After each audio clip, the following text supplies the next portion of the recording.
Hi കൂട്ടുകാരെ, പുതിയൊരു വീഡിയോയിലേക്ക് എല്ലാവർക്കും സ്വാഗതം. അങ്ങനെ രേവതി സച്ചിക്ക് കാറ് വാങ്ങിക്കൊടുത്തത് ശ്രുതിക്ക് ഒരുപാട് ചന്ദ്രമതിയുടെ കയ്യിൽ നിന്ന് വഴക്ക് കേൾക്കുന്ന അറിവ് പറഞ്ഞിരുന്നല്ലോ. അങ്ങനെ ചന്ദ്രമതി ആവശ്യപ്പെട്ടിരിക്കുകയാണ് ശ്രുതിക്ക് ഒരു കടയിട്ട് കൊടുക്കാൻ ശ്രുതിയോട് കേട്ടോ. അങ്ങനെ എങ്ങനെയാണ് ഇപ്പൊ ഈ രേവതി ഈ പൂക്കെട്ട് കടയിൽ നിന്നും പണം സമ്പാദിച്ചതെന്ന് അറിയാൻ വേണ്ടി രേവതിയുടെ അടുത്തോട്ട് എത്തുന്നത് കേട്ടോ. പിന്നീട് സത്യങ്ങളെല്ലാം മനസ്സിലാക്കാണ്, കുറച്ച് കെട്ടിയ പണവും പിന്നീട് ലോൺ എടുത്ത പണവും എന്ന്. അപ്പൊ അത് കേൾക്കുമ്പോൾ ഒരുപാട് സന്തോഷമാവാണ്. പക്ഷെ സത്യങ്ങൾ അറിയാൻ അങ്ങോട്ടേക്ക് ശ്രുതി രേവതിയോട് ചായ ചോദിച്ച ആ കാര്യത്തെ കുറിച്ച് മറന്നുപോയിട്ടോ. അങ്ങനെ സത്യങ്ങളെല്ലാം മനസ്സിലാക്കി സന്തോഷത്തോടു കൂടി അവിടെ നിന്നും ശ്രുതി ഇറങ്ങുന്ന സമയത്ത് ഇന്നാ ചായ എന്ന് പറഞ്ഞ് രേവതി കൊടുക്കുമ്പോൾ ഇതെന്തിനാ എന്ന് ചോദിക്കാൻ കേട്ടാ. അപ്പൊ വർഷ ചോദിക്കണേ, എപ്പോ എന്തിനാണ് നിങ്ങളിപ്പോ അങ്ങോട്ടേക്ക് വന്നത് എന്ന് ഇങ്ങനെ ചോദിക്കുന്നുണ്ട് കേട്ടോ. അപ്പൊ ഇതേ സമയം അയ്യോ ഞാൻ മറന്നുപോയി എന്ന് പറഞ്ഞിട്ട് ആ ചായ പേടിച്ച് പോവാണ്. പിന്നീട് മീരയുടെ അടുത്തോട്ട് ശ്രുതി ഓടിച്ചെല്ലാണ്. അങ്ങനെ മീര പറയാണ്, എന്തായാലും നിന്റെ കാര്യം ഇപ്പോ ആ കടയുടെ പേര് മാറ്റിയതിന് വലിയ പ്രശ്നം അവരിൽ നിന്നും ഇപ്പൊ കഴിഞ്ഞു പോയതുള്ളൂ. അപ്പൊ അടുത്ത പ്രശ്നം വീട്ടിൽ തുടങ്ങിയിട്ടുണ്ട്. അതെന്ത് പ്രശ്നം എന്ന് മീര ചോദിക്കാണ്.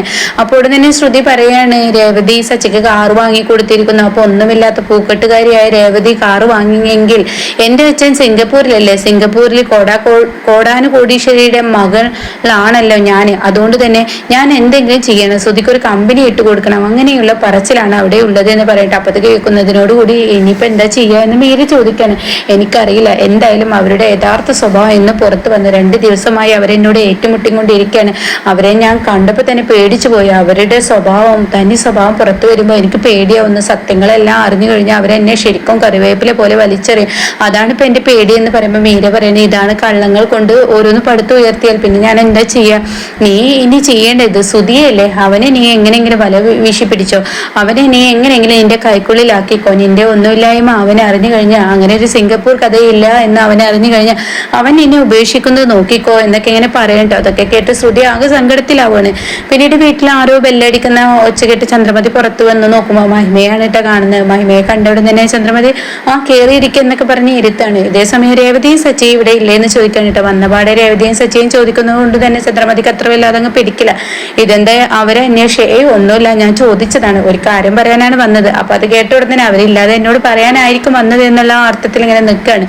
അപ്പൊ എന്താ കാര്യം പറയാന്ന് പറയുമ്പോ, അല്ല എന്റെ മകളുടെ കല്യാണം കാര്യങ്ങളൊന്നും കൂടാൻ ഞങ്ങൾക്ക് പറ്റിയില്ലല്ലോ, ഇവര് തന്നെ ഇഷ്ടത്തിന് കല്യാണം കഴിച്ചതല്ലേ, അതുകൊണ്ട് ചില ചടങ്ങുകളൊക്കെ ഇല്ലേ എന്നിങ്ങനെ ചന്ദ്രമതിയോട് പറയുമ്പോൾ ചന്ദ്രമതി ഉണ്ടല്ലോ എന്ന് പറയണേ. അതെ, താലി പിരിച്ച് വെക്കുന്ന ആ ചടങ്ങ്, ആ കോർക്കുന്ന ചടങ്ങൊക്കെ ഇല്ലേ എന്ന് പറയണ്ട. അപ്പൊ ഇത് കേൾക്കുന്നതിനോട് കൂടിയിട്ടാണ് ശ്രുതി അങ്ങോട്ടേക്ക് കയറുന്നത്. അപ്പോൾ അവിടെ തന്നെ ശ്രുതിക്ക് പേടിയാവണം, ഈശ്വര എനിക്കും അങ്ങനെ ഒരു ചടങ്ങുണ്ടല്ലോ, ഞാനിപ്പോ ഇവിടെ നിന്ന് കഴിഞ്ഞാൽ ഇനിയിപ്പോ അടുത്ത പ്രശ്നം ചന്ദ്രമതിയുടെ അതിന്റെ പേരിലായിരിക്കും. ഇപ്പൊ രേവതി ഒരു പ്രശ്നം ഉണ്ടാക്കി, ഇനി അടുത്തത് ഈ മഹിമ വർഷയുടെ അമ്മയാണ് ഇനി അടുത്ത പ്രശ്നം ഉണ്ടാക്കാൻ പോകുന്നത്.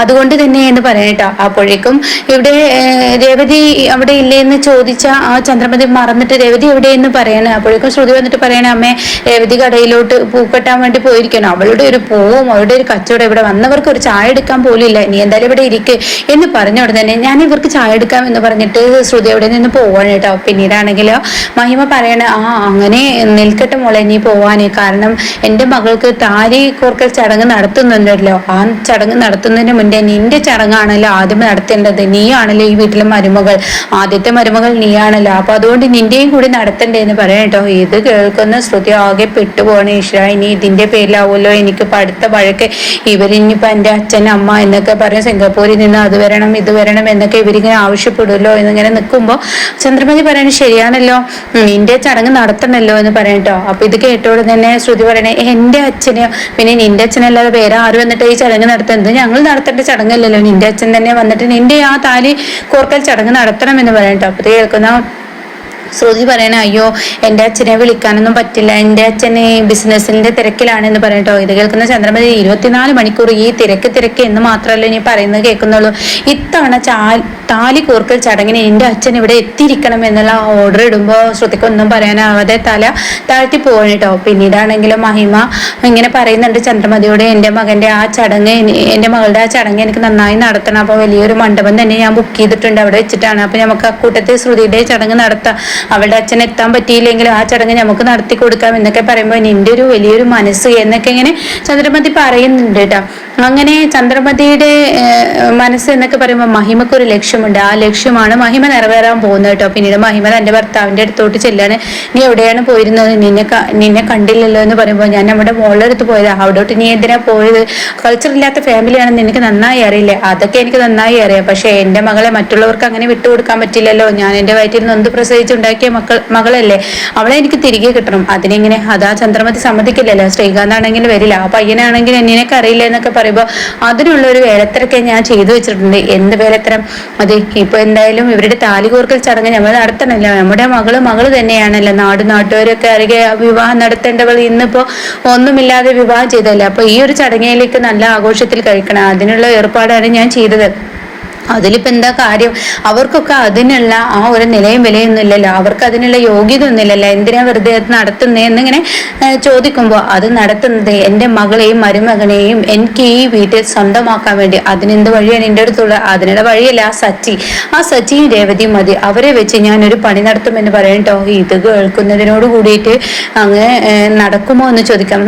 നടക്കും, അവൻ മതി, സച്ചി മതി എല്ലാത്തിനും എന്ന് പറയട്ടോ. പിന്നീട് രേവതിയാണ് കാണിക്കുന്നത്. സച്ചി വരുമ്പോഴേക്കും ഒന്ന് രണ്ട് കറികളൊക്കെ ഉണ്ടാക്കി വെച്ചിരിക്കുകയാണ്. അങ്ങനെ സച്ചി വരികയാണ്. അപ്പൊ സച്ചി വന്ന ഉടനെ ആ സച്ചേട്ടൻ എത്തിയോ? ആ ഭക്ഷണം എടുക്കെന്ന് പറയണേ. ആ ഇതാ ഭക്ഷണം കൊണ്ടുവന്നിട്ടുണ്ട്. അപ്പൊ സച്ചിയുടെ കയ്യിലൊരു പൊതിയുണ്ട് കേട്ടോ. അപ്പൊ അതെന്താണെന്നുള്ളത് രേവതിക്ക് കണ്ടിട്ടില്ല. ഈ സമയം ചന്ദ്രമതി ഡോറ് കടന്ന് വരുന്നുണ്ട് കേട്ടോ. അപ്പൊ സച്ചി ആണെങ്കിൽ ചന്ദ്രമതി ഇത് കാണാതെ ഇങ്ങനെ മറച്ചു പിടിക്കുകയാണ്. ഈ സമയം രേവതി ആണെങ്കിൽ അടുപ്പത്ത് സാധനം വെച്ചിട്ടുണ്ട് എന്ന് പറയണ്ട. അത് കേട്ടോടെ തന്നെ സച്ചി പറയണ, അടുപ്പത്ത് സാധനം വെച്ചിട്ടുണ്ടെങ്കിൽ നീ കുറച്ച് പാലും കൂടി വെച്ചേക്ക്, ഇന്ന് നമ്മുടെ റൂമിലോട്ട് ഒരു ഗ്ലാസ് പാല് പോന്നോട്ടെ എന്ന് പറയണ്ട. ഇത് കേൾക്കുന്ന രേവതിക്ക് നാണമാവാണ്. എന്നാൽ ചന്ദ്രമതി ഇത് കേട്ട് വരികയാണ് കേട്ടോ.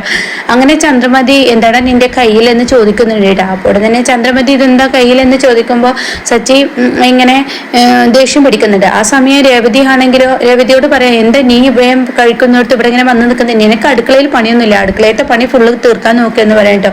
ഇത് കേൾക്കുന്നതിനോട് കൂടി സച്ചി അങ്ങ് പൊട്ടിത്തെറിക്കണം. എന്താ ഈ വീട്ടിൽ നിങ്ങൾക്ക് വേറെ മരുമക്കളൊന്നുമില്ലേ? എൻ്റെ ഭാര്യ മാത്രമേ ഉള്ളൂ ഈ വീട്ടിലെ പണിയെടുക്കുന്നത്. ഇവളിവിടെ വേലക്കാരി ഒന്നല്ല, ഇവളെൻ്റെ ഭാര്യയാണ്. എല്ലാവർക്കുള്ള സ്ഥാനം ഈ വീട്ടിൽ ഇവൾക്കും ഉണ്ട്. അതുകൊണ്ട് തന്നെ ഈ വീട്ടിലെ എല്ലാ പണികളും ഇവള് ഏറ്റെടുത്തെന്ന് കരുതി എല്ലാം കൂടി ഇവളുടെ തലയിലിടാന്ന് ആരും കരുതണ്ട. അതുകൊണ്ട് ഇവള് കുറച്ച് പണി അങ്ങ് ചെയ്തിട്ട് അങ്ങ് പോരെ എന്ന് പറയണ്ട. അപ്പത്തേക്ക് കേൾക്കുന്ന രേവതി പറയുന്ന സച്ചേട്ട വേണ്ട, വഴക്കുണ്ടാക്കേണ്ടതൊക്കെ എന്നെ കൊണ്ട് ചെയ്യാവുന്നതേ ഉള്ളൂ, അതൊന്നും പറഞ്ഞാൽ പറ്റില്ല. നീ മാത്രം ഇവിടെ പണിയെടുക്കുകയും മറ്റുള്ളവരെ അത് മുതലാക്കുകയും ചെയ്യുമ്പോൾ മറ്റുള്ളവർക്ക് ദേഷ്യം പിടിക്കാതിരിക്കില്ല. ഈ എല്ലാ പണികളും എല്ലാം ചെയ്തോ എന്ന് നമുക്ക് മറ്റുള്ള മരുമക്കളും ഉണ്ടല്ലോ, അവരോട് ചെന്ന് പറഞ്ഞൂടെ? എന്തിനാ ഇവരോട് പറയുന്നത് സച്ചേട്ട? ഒന്ന് വഴക്ക് കൂടാതെ എന്ന് പറയുന്നുണ്ട് കേട്ടോ രേവതി.